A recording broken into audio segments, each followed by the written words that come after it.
Assalamualaikum warahmatullahi wabarakatuh. Nauzubillahi minasyaitonirrajim. Bismillahirrahmanirrahim. Alhamdulillahi rabbil alamin. Allahumma sholli ala Muhammad wa ala ali Muhammad. Ananda siswa SMA dan MA yang berbahagia dimanapun berada, dengan segala kerendahan hati, izinkan Bapak Zulfi Abdullah, dosen jurusan Fisika Universitas Andalas Padang,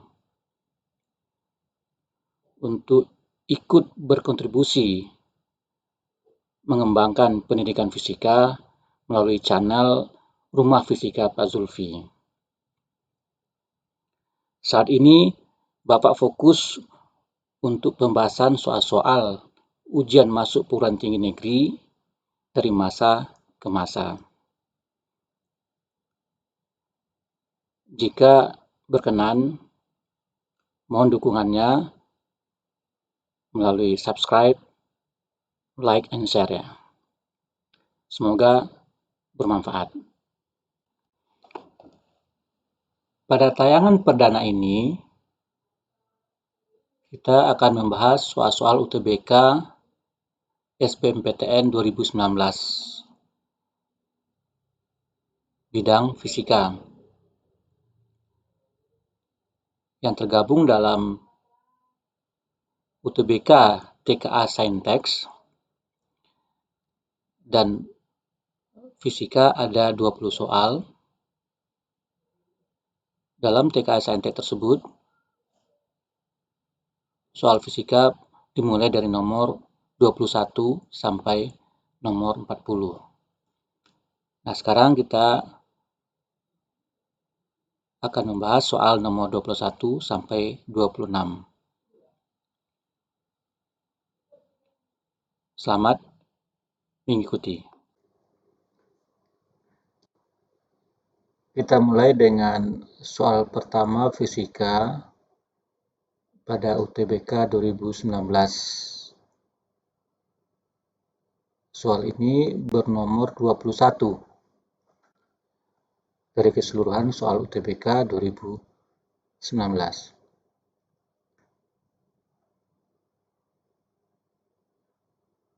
Oke, kita bacakan. Satuan-satuan berikut merupakan satuan besaran pokok kecuali A. Kelvin, mol, Celsius, B. meter, sekon, kandela, C. Celsius, kilogram, mol, D. kandela, meter, watt, dan E. kilogram, Kelvin, ampere. Ini soalnya, yang tentu soal yang gampang sekali. Boleh dikatakan soal hiburan pada UTBK ini. Ya, kita lihat solusinya. Baik, ini soal sengaja Bapak tampilkan lagi, tapi dalam ukuran yang kecil, agar ada kesinambungan antara soal dengan solusinya. Oke, jawaban kita mulai dengan definisi dulu. Kita langsung masuk pada jawabannya.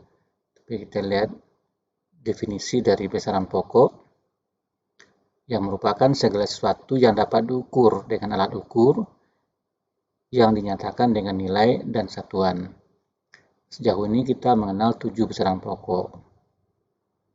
Maka berdasarkan 7 besaran pokok ini, jawaban yang betul adalah B, itu meter, sekon, kandela. Meter, sekon, kandela. Itu yang menjadi jawaban untuk soal 21, atau soal pertama kita. Oke, kita lanjut pada soal berikutnya, yaitu soal bernomor 22. Mobil A dan mobil B bergerak saling menjauh dari saat T sama dengan 0 second dengan kecepatan konstan berturut-turut sebesar 20 meter per sekon dan 30 meter per sekon. Pada saat T sama dengan titik-titik second, keduanya terpisah sejauh 1200 meter dan jarak tempuh mobil A pada saat itu adalah titik-titik meter. Jadi yang ditanyakan itu ada dua, yaitu waktu dan jarak tempuh dari mobil A ketika keduanya sudah terpisah sejauh 1200 meter. Mereka bergerak saling menjauh dari saat T sama dengan 0 dengan kecepatan konstan. Jawabannya, pilihannya adalah A 12 dan 480, maksudnya 12 sekon dan 480 meter. B 12 sekon 680 meter. C 12 sekon 720 meter. D 24 sekon 480 meter dan E 24 sekon 720 meter. Sekarang kita lihat bahasannya. Oke, kita bisa misalkan mobil A bergerak ke kiri dan mobil B bergerak ke kanan. Mobil A bergerak ke kiri, berarti kecepatannya minus 20 meter per sekon, dan mobil B kecepatannya adalah plus 30 meter per sekon. Pada saat T sama dengan 0, mereka belum terpisah. Pada saat T yang ditanyakan, kedua mobil sudah terpisah sejauh 1200 meter. Ini jarak pisahnya.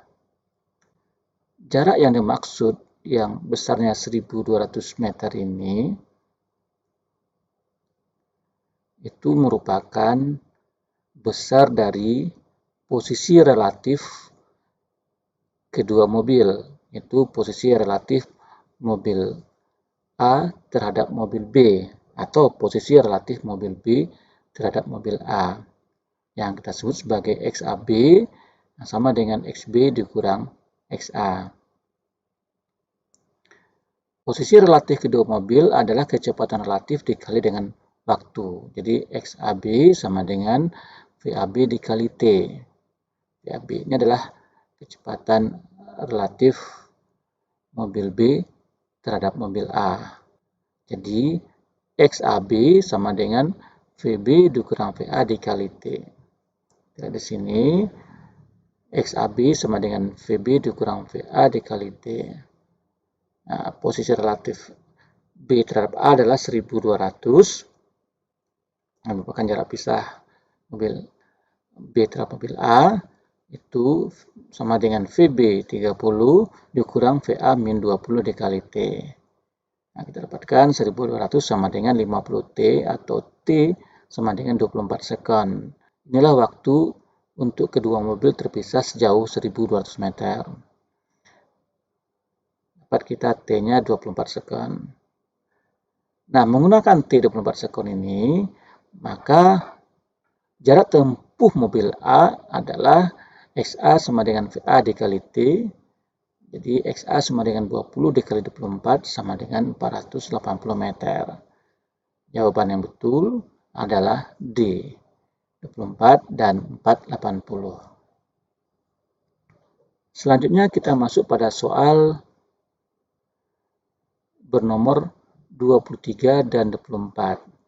Ini maksudnya soal 23 dan 24 itu saling terkait. Kita mulai dari soal 23 dulu. Suatu balok bermasa 2 kg yang berada pada suatu bidang datar licin mengalami dua gaya konstan, seperti ditunjukkan pada gambar ini. Di mana dua gaya itu adalah gaya vertikal sama dengan 4F dibagi 5 atau 4 per 5F dan gaya horizontal 35F dengan F sama dengan 10 Newton. Kecepatan pada saat T sama dengan 0 sekon adalah 2 meter per sekon ke arah kiri. Ini kecepatan arah ke kiri. Besar gaya normal yang bekerja pada balok dalam satuan Newton dan percepatan balok dalam satuan meter per sekon kuadrat berturut-turut sama dengan A 12 dan 3, berarti 12 Newton dan 3 meter per sekon kuadrat.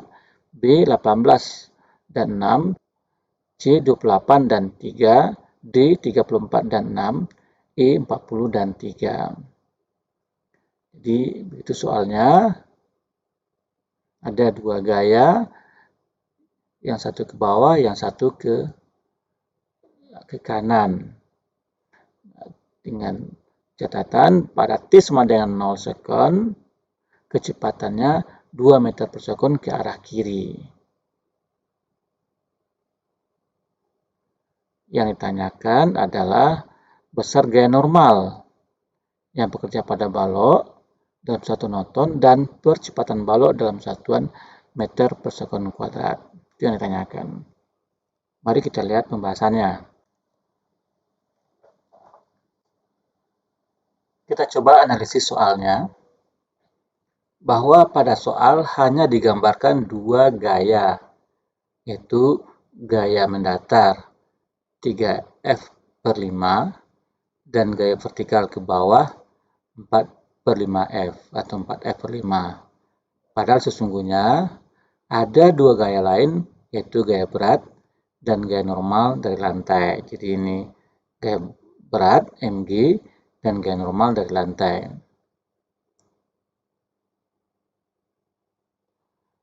Diasumsikan tidak ada gaya gesek dari lantai karena bidangnya datar licin. Nah, dengan demikian, dalam arah vertikal kita tahu karena dia tidak bergerak ke atas atau ke bawah, tentu sigma Fy-nya sama dengan 0. Nah, arah gaya vertikal ini adalah N dikurang 4/5F dikurang Mg, atau N dikurang Mg dikurang 4/5F sama dengan 0. Berarti N sama dengan 4/5F ditambah Mg. Dengan F-nya 10, berarti 40 dibagi 5 tambah 20, berarti 8 tambah 20 sama dengan 28. Massa kita kan 2 kg, gravitasi diambil umum yaitu 10, maka Mg-nya sama dengan 20. Sehingga dengan 4F/5 yang F-nya adalah 10, dia menjadi 40 bagi 5 tambah 20. Jadi 8 tambah 20 sama dengan 28 Newton. Itu nilai N. Nah, dalam arah mendatar, tentu sigma Fx sama dengan M dikali A. Nah, sigma Fx kita, satu-satunya gaya dalam arah mendatar hanyalah 3F/5. Jadi 3F/5 sama dengan M-nya 2, berarti 2A. 3 kali 10 bagi 5 sama dengan 2A, 30/5 sama dengan 2A, maka A sama dengan 3 meter per sekon kuadrat. Jadi, jawabannya adalah 28 dan 3. Jawabannya adalah C.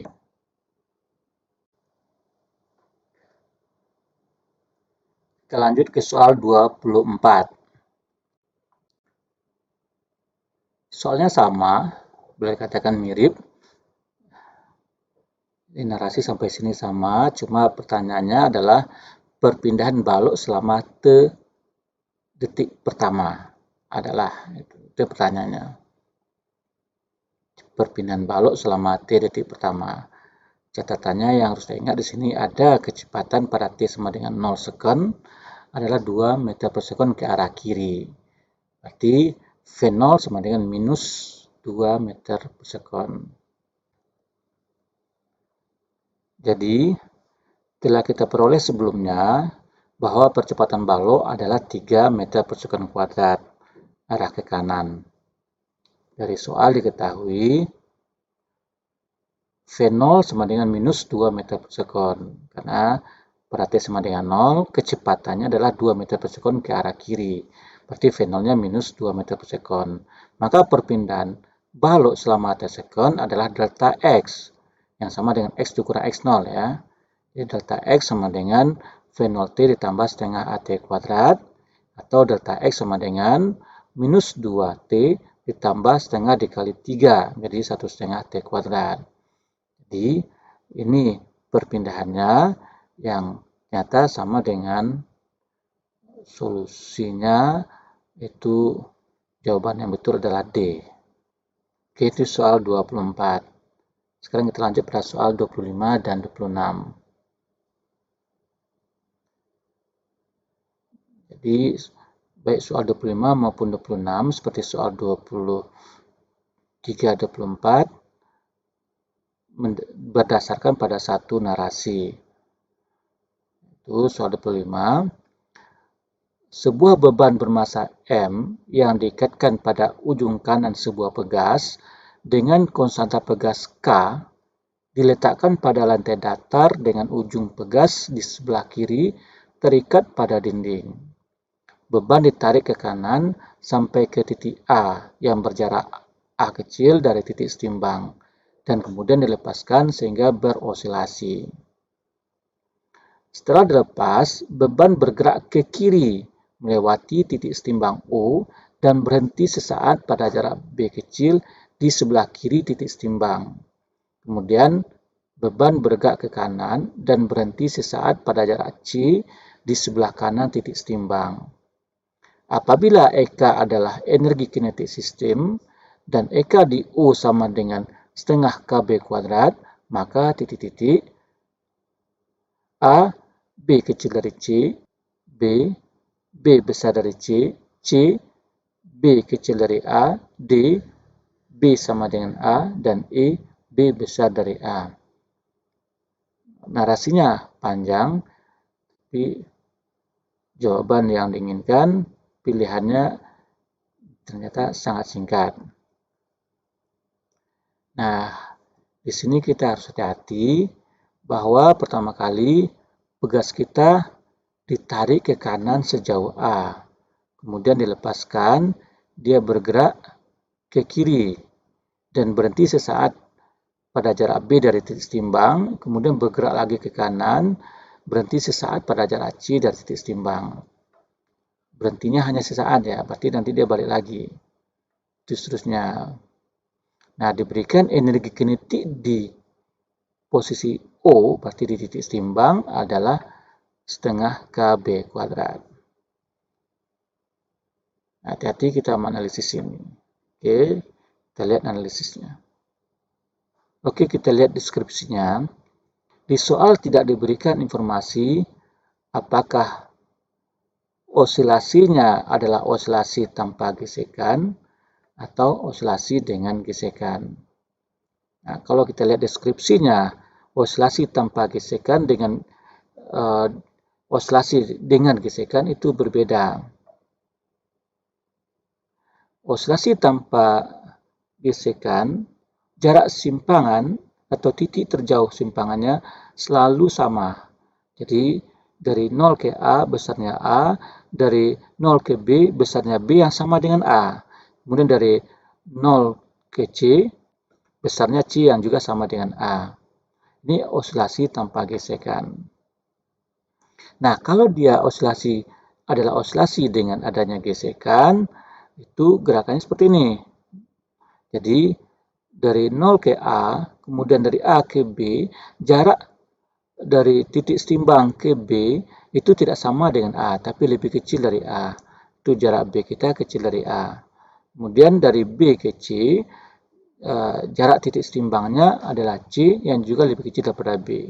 Itu seterusnya, lama-lama dia akan berhenti.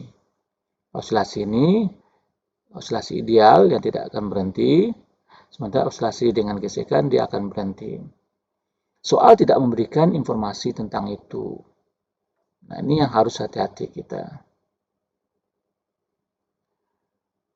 Dari soal diketahui bahwa titik A berjarak A dari titik setimbang adalah titik tarik maksimum. Titik A kita ini adalah titik tarik maksimum yang jaraknya adalah A kecil dari titik setimbang. Sedang titik B berjarak B dari setimbang dan titik C berjarak C dari setimbang adalah titik balik maksimum, tapi belum tentu hati-hati, panjang B sama dengan C sama dengan A. Baik B dan C masing-masing merupakan titik balik maksimum. Nah, titik balik kalau yang A titik tarik. Tapi belum tentu panjang B sama dengan C sama dengan A. Nah, catatannya, panjang B hanya akan sama dengan A jika tidak ada gesekan. Jadi panjang B hanya akan sama dengan A jika sistem tidak mengalami gesekan apapun. Soal tidak eksplisit menyatakan ada gesekan atau tidak. Yang harus kita waspadai, soal tidak eksplisit menyatakan ada gesekan atau tidak. Kita yang harus menunjukkannya terlebih dahulu. Kita harus membuktikan terlebih dahulu soal kita ini adalah soal dengan gesekan atau soal tanpa gesekan. Cara melihatnya kembali pada narasi yang dimiliki oleh soal. Nah, bahwa pada titik balik maksimum, energi mekanik sistem tinggal energi potensial.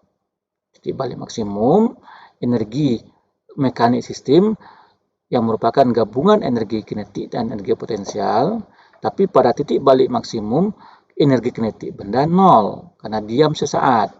Jadi tinggal hanyalah energi potensial. Sedangkan pada titik setimbang, energi mekanik sistem tinggal energi kinetik, karena potensialnya nol. Jadi di sini potensial, di titik ini hanya kinetik saja, di sini hanya potensial saja. Di sini juga kinetik saja, di sini potensial saja. Pada titik balik, yaitu titik B, yang berjarak B dari titik setimbang, maka energi mekanik sistem adalah EMB sama dengan EPB sama dengan setengah KB kuadrat, hukum Hooke. Pada titik balik, yaitu titik B, tentu tidak ada energi kinetik. Dan karena ini sistem pegas, tentu memenuhi hukum Hooke yang energi potensialnya adalah setengah KB kuadrat. Kita ulangi. Pada titik balik, yaitu titik B, yang berjarak B dari titik setimbang, jarak B dari titik setimbang, tentu energi mekanik yang tinggal hanyalah energi potensial. Tidak ada energi kinetik, karena diam sesaat. Nah, energi potensialnya adalah setengah KB kuadrat berdasarkan hukum Hooke. Ternyata pada soal disebutkan bahwa pada titik setimbang, yaitu titik O, soal diberikan titik O, energi mekaniknya sama dengan setengah KB kuadrat. Ingat bahwa di titik O itu energi potensialnya nol. Jadi energi mekaniknya tinggal energi kinetik, yaitu EK. Ingatkan kembali bahwa di titik setimbang yang eksis hanyalah energi kinetik. Energi potensialnya nol. Akibatnya energi mekaniknya hanyalah energi kinetik, yaitu setengah KB kuadrat. Nah, dari dua kenyataan ini, bahwa di titik maksimum, di titik balik maksimum, energi mekaniknya sama dengan setengah KB kuadrat. Di titik O, energi mekaniknya pun ternyata sama dengan setengah KB kuadrat. Artinya apa? Sistem kita tidak kehilangan energi mekanik. Atau baik titik O maupun titik B, energi mekanik sistem tidak berbeda. Artinya, sistem kita tidak pernah kehilangan energi mekanik. Nah, hal ini hanya bisa terjadi jika tidak ada gesekan pada sistem. Nah, kalau tidak ada gesekan pada sistem, maka otomatis B pasti sama dengan A. Itu yang sudah kita bahas tadi, bahwa panjang B hanya akan sama dengan A jika tidak ada gesekan. Dan kita sudah buktikan bahwa sistem kita tidak ada gesekan. Berarti panjang B sama dengan A. Maka jawabannya adalah D. Oke, sekarang kita lanjut pada soal berikutnya, yaitu soal 26. Dengan narasi yang mirip dengan soal 25. Kita lihat di mana bedanya. Ya, narasi ini sama.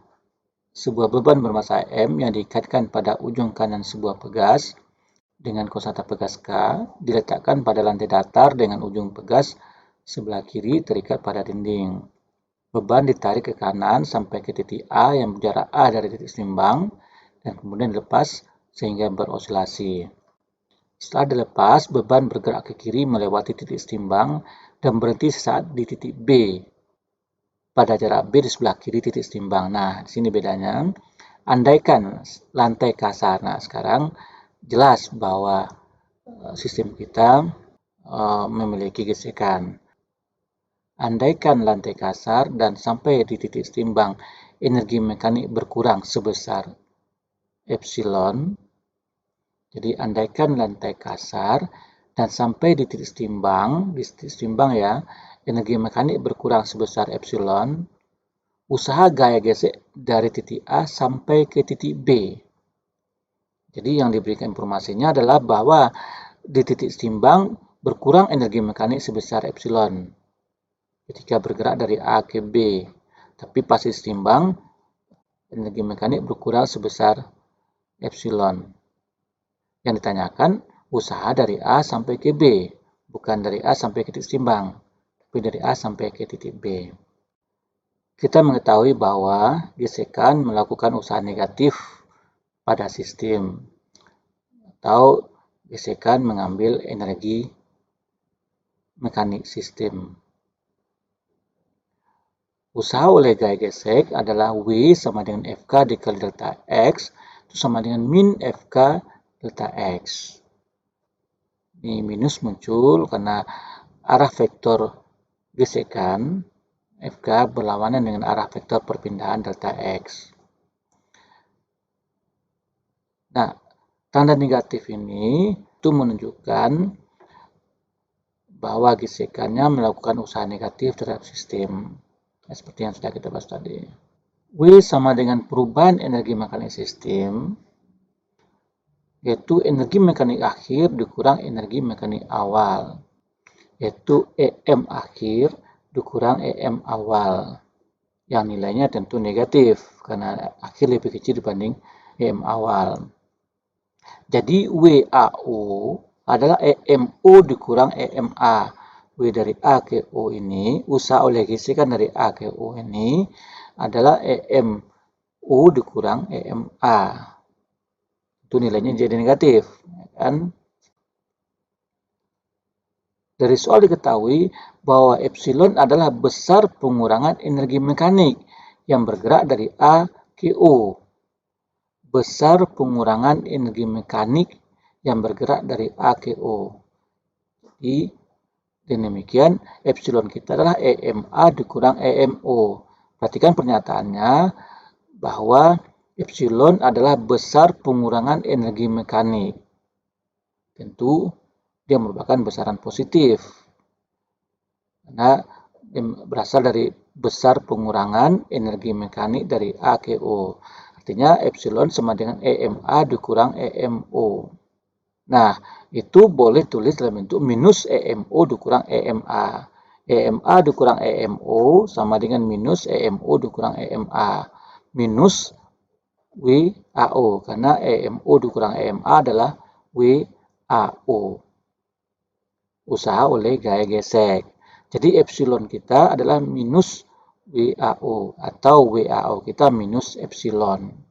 Nah, di sini nampak bahwa WAO kita adalah negatif, melakukan usaha negatif pada sistem karena epsilon kita positif. Nah, WAB dapat diperoleh melalui perbandingan. WAB dibagi WAO sama dengan minus FG dari A sampai ke B, delta X-nya dari A sampai ke B, AB kita dari A sampai ke B. Jadi ini A, ini B. Jadi min FG kali A tambah B dibanding WAO, itu di sini ke sini AO minus FG dikali A. G dikali A.